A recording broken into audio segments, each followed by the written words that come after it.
What do you think? It's not things I know, figure it out yourself. Even when I try to consult, he won't even listen. Thinking about Tom and his friends spending the rest of their days in Saipan without any disturbance, I realized there was no longer any need to hesitate. When we got home, we quickly started packing. Can we really move out right now? Yes, it's all good. We immediately had them come over and started moving out things that were already packed. After that, we headed straight to the real estate agent. I want to sell my house. The real estate agent was very kind and managed to arrange for the house to be sold the same day. And just like that, Tom no longer had a home to return to. My name is Jessica, and I'm 43 years old. Currently, my husband Tom and I live in an apartment in the city. We got married 5 years ago. It was a late marriage, and since we were not blessed with children, we don't have any. Still, thanks to Tom's words, life's joys aren't limited to having children. I'm able to live happily every day without being tied down by guilt for not being able to have children. Tom is in his prime at 45. Lately, he's been stuck with a lot of overtime work and often comes home late.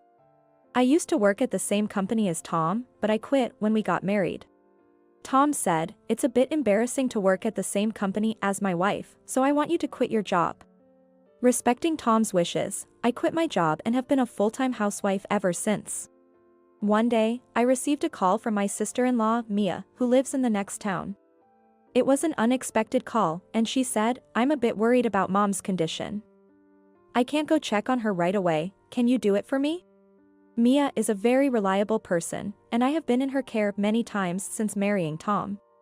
Mia has 2 children, a 9th grader and a 12th grader, both of whom are growing up to be fine individuals.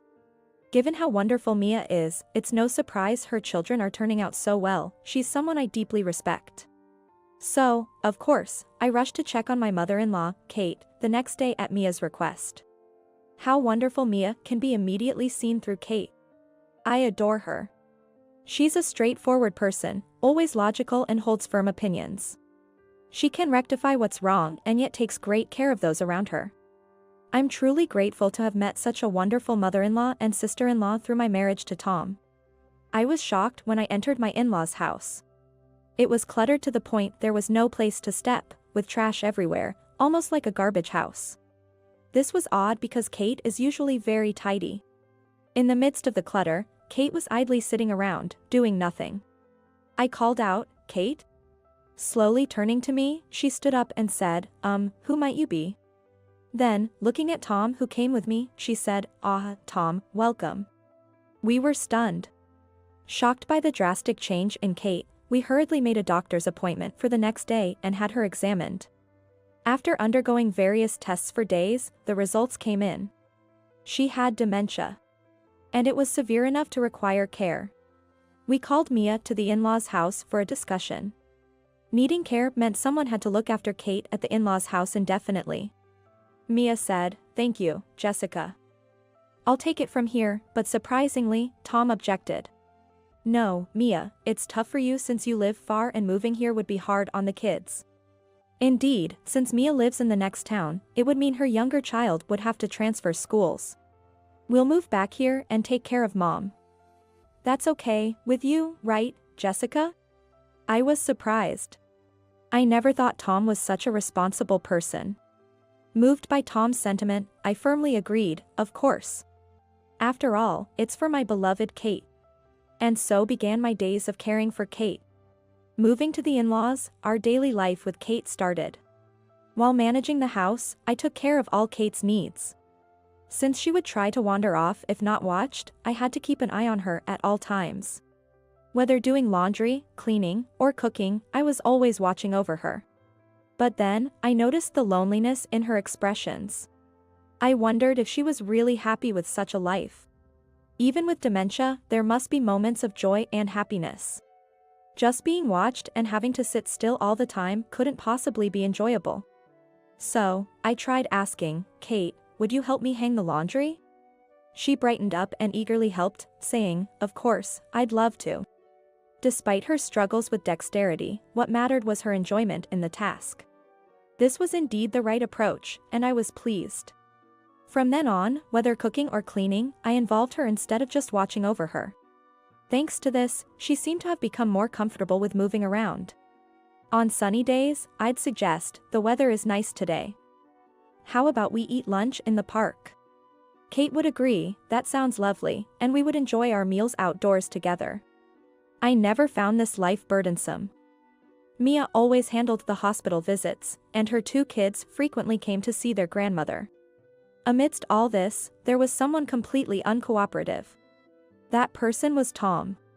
Though he was the one who initially said, "We'll take care of Mom," Tom hardly lifted a finger to help. Reporting to him about the day's events with Kate met with his disinterest and sluggish responses. Even when asked for a little help, he'd retort, "I'm tired from work." Why should I be tired at home too? Indeed, Tom has been coming home late due to overtime, so he might be tired, but I wished for some support. He wouldn't even speak to Kate upon returning home. What do you think about doing this for Kate next time? It's not things I know. Decide for yourself. Even when I tried to discuss something, he wouldn't listen. It felt as though Tom was only returning home to sleep. One night, Tom hadn't returned by 11 p.m. Given his recent pattern of late returns due to overtime, I went to bed assuming the same. However, sleep eluded me that night. As time passed, it turned into the early hours of the next day. I was wondering why Tom was so late when I heard a car outside. Thinking it was unusual to hear a car at such a late hour, I looked out the window and saw Tom getting out of the car. And in the driver's seat, there was a woman. In a moment that seemed surreal, they laughed together and, unbelievably, kissed. Without realizing, I had captured this moment on my phone, impressed by my own reflexes. Our bedroom at the in-laws is on the ground floor. Not far from the window to the car, the photo captured the scene perfectly. Shocked, my hands wouldn't stop shaking. Hearing the front door open, I quickly got back into bed. And that photo would later become my trump card. Since that night, I started paying close attention to Tom's behavior. And then, several inconsistencies began to emerge. Thinking about it, even the overtime he claimed to have was suspicious. Tom might have forgotten, but I used to work at the same company as him. I knew what kind of work he did, and it was clear that his job didn't require overtime if you thought about it. And it was possible to verify such a small lie. I called my former colleague and friend, Ashley, after a long time. It's been a while. What's up? Sorry to call out of the blue, but I wanted to ask something.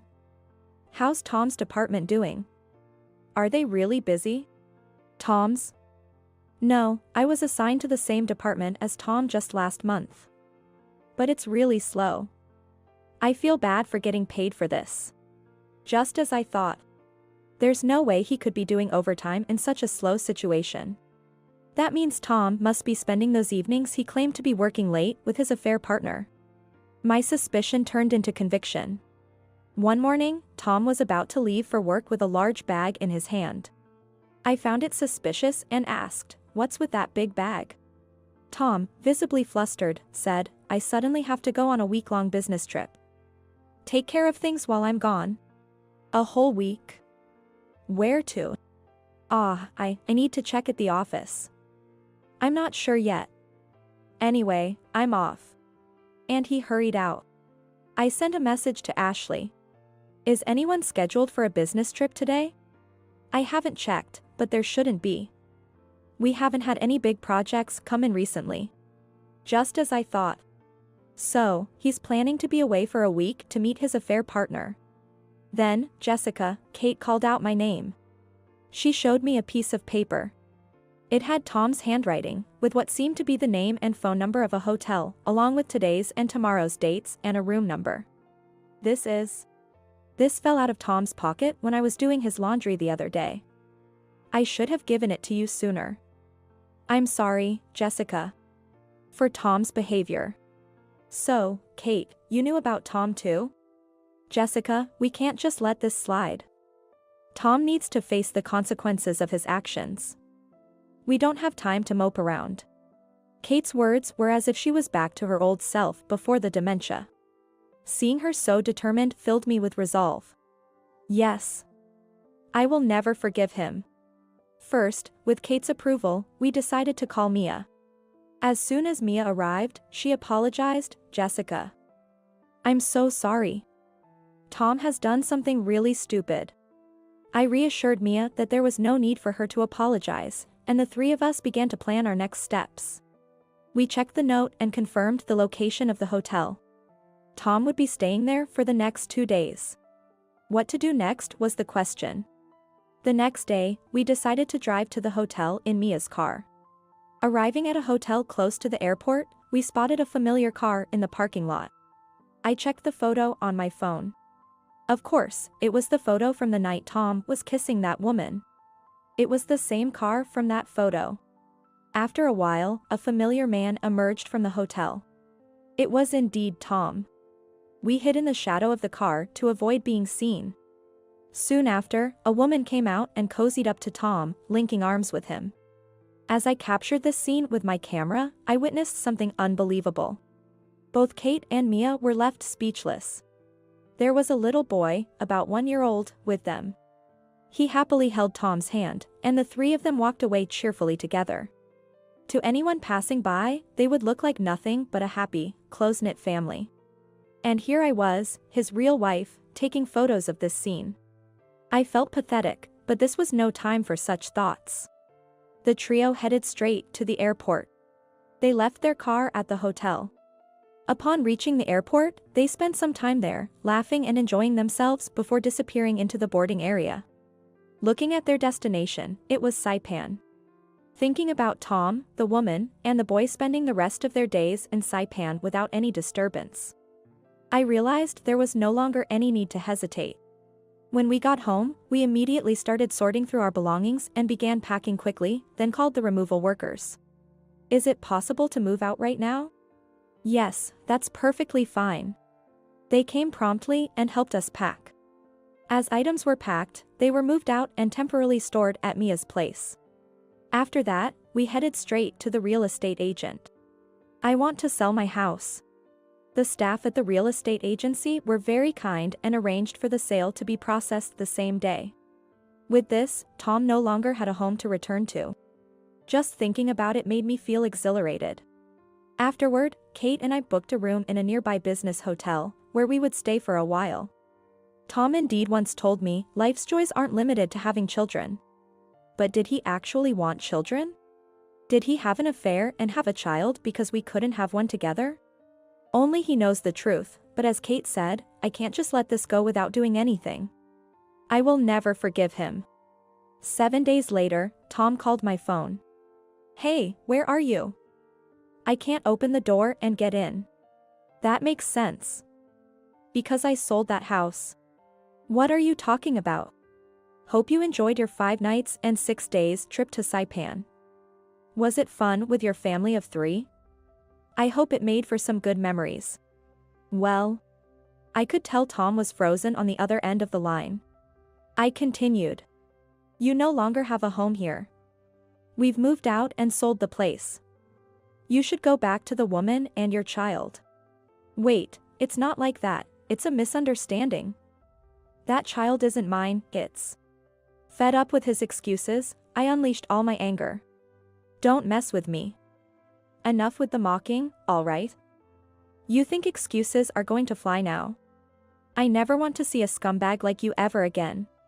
Tom was silenced, perhaps shocked by my outburst. Kate, who had been listening on speaker, spoke up. "Tom, no matter how much you try to squirm your way out of this, it's futile.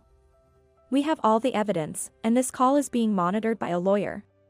I'm severing ties with you as a parent. Don't expect any leniency or inheritance from me." "But..." "Wait, Mom. You're not even showing signs of dementia. Idiot. I am genuinely diagnosed with dementia. But how could I not be there for Jessica in her time of need? She has been by my side through everything. I couldn't call myself a mother-in-law if I didn't repay that." Hearing this, tears welled up in my eyes. Despite everything my husband did, I was fortunate to have such a kind Kate and a supportive Mia. I was truly blessed as a daughter-in-law. Later, I divorced him. Thanks to the excellent support from the lawyer, I could divorce without any troubles. Of course, the photos served as crucial evidence, but the most significant factor turned out to be the existence of a secret child. The fact that I couldn't have children was also part of the reason, which feels quite complex when I think about it. I reported all the details of the affair to Tom's company, and he quickly became the subject of rumors there. However, these were not good rumors, and as a result, he was met with cold stares from everyone, from his coworkers to his superiors. Despite being unable to quit his job, he now works miserably, looked down upon by everyone. The affair partner, now aware of his financial ruin, treats him coldly, and he's not even allowed to see the child. Though he still has to pay child support. His life has become quite pitiful, both financially and mentally. Mia's eldest child got accepted into college and started living independently. Because of that, Kate began living with Mia. I purchased a plot of land and built a small, single-story house on it. It was there that I began a new chapter in my life. Utilizing the qualifications I already had, I now work from home. Kate and Mia often visit, so I never feel lonely. The dementia Kate had seems like a distant memory now. Although the doctors say it's hard to declare a full recovery, she credits her improvement to my support. I'm determined to find more joy in my life and live happily ever after. Thank you for choosing our hotel. We look forward to welcoming you again. I see off our guests at the entrance. Smiling back, I wave at a child who is waving goodbye. My name is Lisa, and I'm 30 years old. I'm the manager of this hotel. This hotel is owned by my family. It's located in a famous hiking area in California. Thanks to our guests, our hotel is well known as a luxury establishment in the region and is widely patronized. My husband, David, is 33 years old. Originally, he worked in sales for a travel agency, but we started dating when he included our hotel in one of his tours, where I was working in public relations. We got married after dating for 2 years. After our marriage, he quit his job and now works as the vice president of our hotel. My parents are still alive. My mother manages the hotel as the general manager, and my father is involved in the business as the president. David's parents are also alive. His father retired 3 years ago but still goes to work occasionally as a consultant. His mother, Jessica, turned 60 this year. She has always been a housewife but is very active with lots of friends, enjoying women's groups and travel. However, David says Jessica has a habit of spending without thinking, often buying things on a whim and getting scolded by his father. The hotel's business was stable and doing well until it was affected by the global pandemic, like the rest of the world. But thanks to my husband's idea of offering an affordable day trip hiking tour for local residents, we managed to survive by attracting many local customers. Lately, things have started to calm down, and we're relieved to see guests coming from out of state as well. Despite the stable life, there's something troubling me. It's about Jessica. She visits our family home alone 2 to 3 times a month to see David. His father rarely comes, saying it would be a bother. It's not a problem in itself, but our home is a 6-hour airplane from New York, followed by an hour by a car, making it difficult for a day trip. So, naturally, she stays overnight. However, she prefers staying at the hotel instead of the family home. She says, it must be hard to prepare meals and accommodations at home, so it's easier to stay at a hotel where everything is ready. Plus, there's a spa service, and I find it more comfortable. Having her stay at the hotel reduces the number of rooms available for guests, affecting our revenue. And we can't just put her in any cheap room, we have to provide a room of a certain standard. Our hotel is one of the largest in the area, with the highest rooms starting at $500 per night. Of course, we can't offer such rooms to her, but we still need to prepare a middle-level or higher room. Including meals, the cost comes to about $300, but she doesn't pay. Additionally, there's another issue. According to Jessica, she says she's checking the hotel as a monitor from a third-party perspective. I want to tell her to stop interfering, but she's my husband's mother, so I can't just ignore her. She makes suggestions, more like complaints, about the hotel's reception, the front desk's customer service, the baths, and other facilities. Well, in simple terms, she's a complainer. Since the employees have gotten to know her, they often ask, Lisa, when is that person coming back? Though she claims to be monitoring, she doesn't produce any reports, she just calls me over when she's leaving to complain. She might think she's giving advice to improve the hotel's quality. It feels like a Jessica's way of nagging. The general manager, my mother, says she doesn't mean harm, so just listen to what's necessary and let the rest go. My father, the president, also takes it lightly, saying, if she likes our hotel and the spa service, isn't that a good thing? I never thought I'd have trouble with Jessica while living at my own home. I've mentioned this to David several times, but he says, we can't tell her not to come, and she means well, so it's probably fine. Then one day, I got a call on my phone. It was Jessica. I have a bad feeling, but I can't just ignore it. Hello, this is Lisa. Ah, Lisa? It's Jessica. It's been a while. It's been a while. What can I do for you today? Oh dear, after such a long time, you could at least say, how are you, or any changes lately. Ah, my apologies. Well, that's okay. Anyway, I have a favor to ask. Yes, what is it? Some local friends of mine want to go on hiking. We were wondering if there are any good places. And I remembered there are several nice hiking routes and delicious food around your hotel, so I mentioned it to everyone. Thank you very much. I couldn't help but think this was unnecessary. This season is peak time, so we're quite busy. I really don't have time to attend to Jessica. So, everyone agreed. We plan to come on the long weekend next month. Could you reserve some rooms for us? Next month? That might be difficult. How many people will there be? 6, including me. All women, of course. Would it be alright to split into 2 or 3 rooms then? That won't do. Jessica strongly objected. They are important friends, so prepare the best suite. 1 room.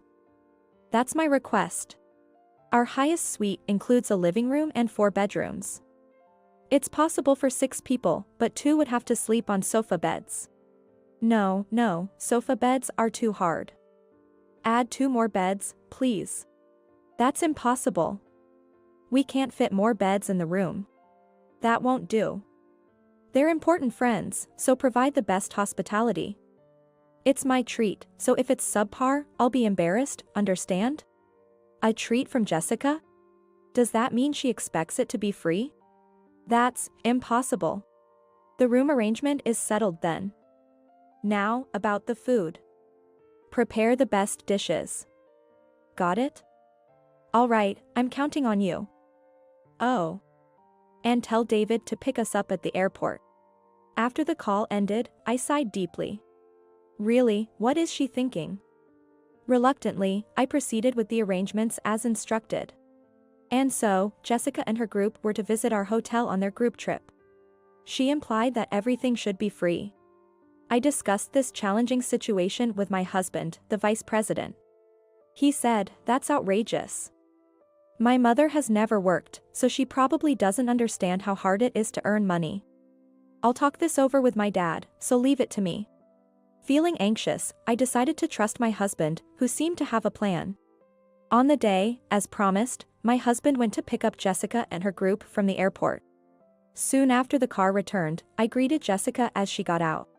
Jessica, welcome. Ah, Lisa, thank you for having us. These are my friends from the local women's club. Please take good care of us. They seemed like a group of elegant grandmothers. I then escorted them to their room. It's the hotel's best suite, located on the top floor. It has 4 bedrooms, a living room, and a wide balcony. But as soon as they entered the room, the complaints began. How can there be no chairs for people with bad legs? The service here is poor. My apologies. We'll prepare some immediately. And I'd like better snacks, please.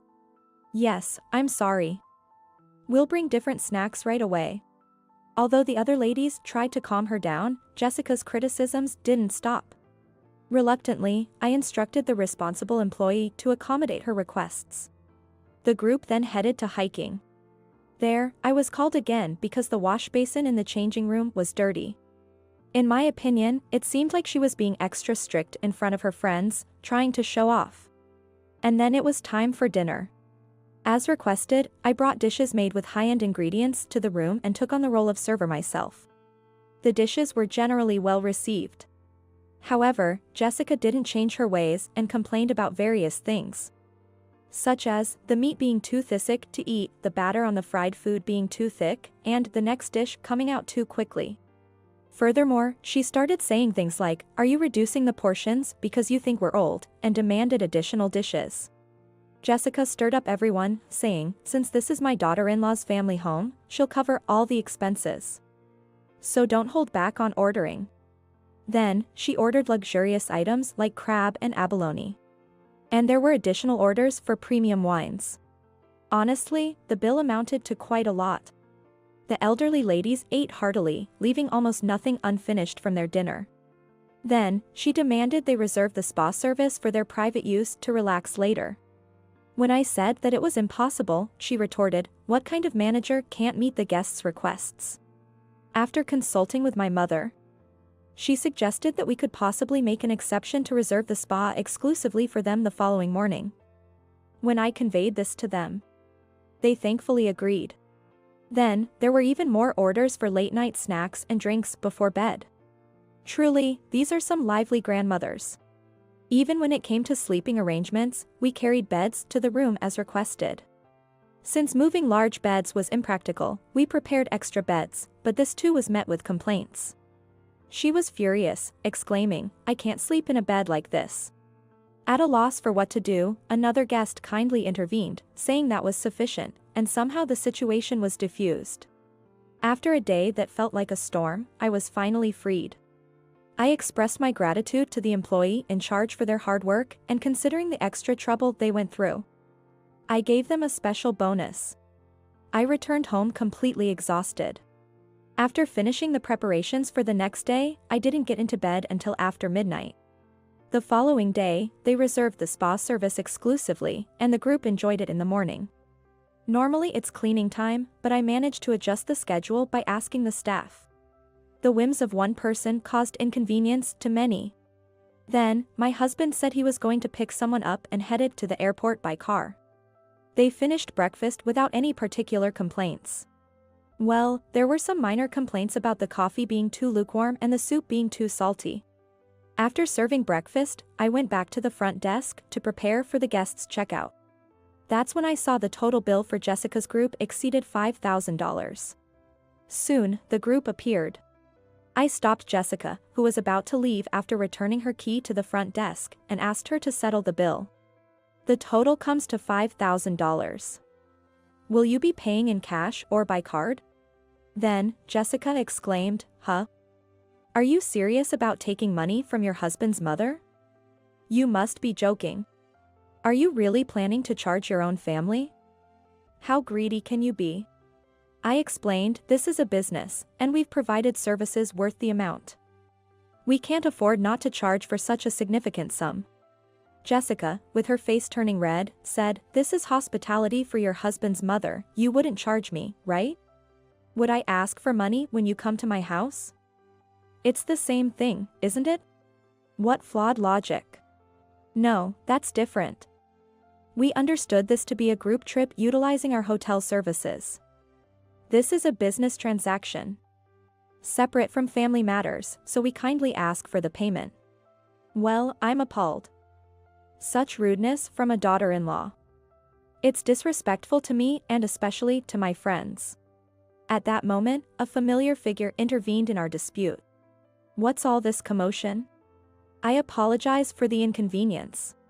I apologized. And then, when I looked at the person's face. "Ah. Hey, long time no see. I was asked by David to come here on the first airplane this morning. I'm starving. I'd love to have breakfast here later." It was an unexpected appearance by my father-in-law, Mike. "Mike, it's been a while. I'll arrange for breakfast right away." No, let's take care of business first. That's why I'm here." Mike came here in response to my husband's SOS. Then, he turned to Jessica. "Oh, it's you. Why are you here?" "Well, I came to check on David and Lisa." "Is that strange?" "No, it's not strange, but..."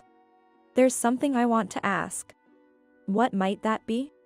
It seems like there's been some trouble going on. Is something the matter? No, nothing's wrong, right, Lisa? I thought it was a good opportunity, so I honestly told Mike everything. Actually, we've been serving Jessica's group since yesterday, and she demanded that we make the payment free, which we explained was impossible. Oh. And how much does that come to? Yes, under Jessica's instructions, they used our highest room, with various additional orders and the use of services like massages.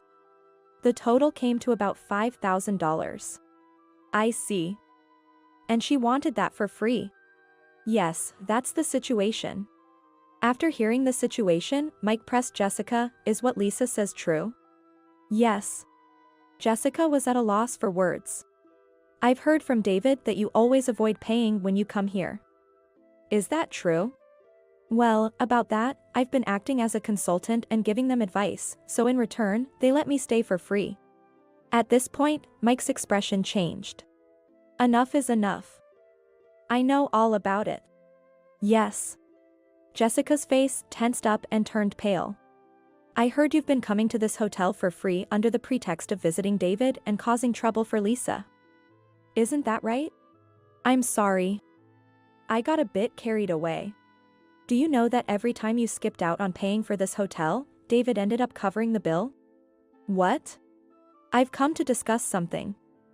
David was worried about you using the hotel for free again during this trip. I'm sorry. He was concerned that you would take advantage of the free stay again, so he reached out to me. I couldn't just ignore it and had to come here. As I expected, you were causing trouble for Lisa and her parents. I'm sorry. I've been worried about your spending habits for a while now. Your attitude towards Lisa is also unacceptable. That's why I've made a decision. What is that? If you want to see David that badly, how about working here as an employee for a while? Until you've repaid all the charges. But, how can you suddenly say such a thing? No, you don't understand the difficulty of earning money. How many services have you taken advantage of at this hotel? And you demand they be free. The difficulty of working and the value of the money earned from it. Someone who doesn't understand that should experience it themselves. With that, Mike asked David to have Jessica work at the hotel. I apologize for the trouble. Could you please train her for a while? And let her salary go towards repaying her debts. David. Make sure to put Jessica to good use. David nodded, then apologized to me. I should have been firmer with my mother from the start. I'm sorry for the trouble she's caused your family. It's okay. But what about Jessica? Well, maybe we'll start her off with cleaning. She probably won't be good at customer service, so she'll be like a trainee for a while. And so, the next day, Jessica began working as an employee. Mike sent everything she needed for living on site from their home. At first, Jessica struggled with the unfamiliar physical work and suffered from muscle pain. She probably never imagined she'd end up cleaning the very hotel she used to critique as a monitor. Eventually, Jessica became capable of handling customers, even addressing issues she had previously pointed out herself. As she continued working, she gradually realized how selfish she had been.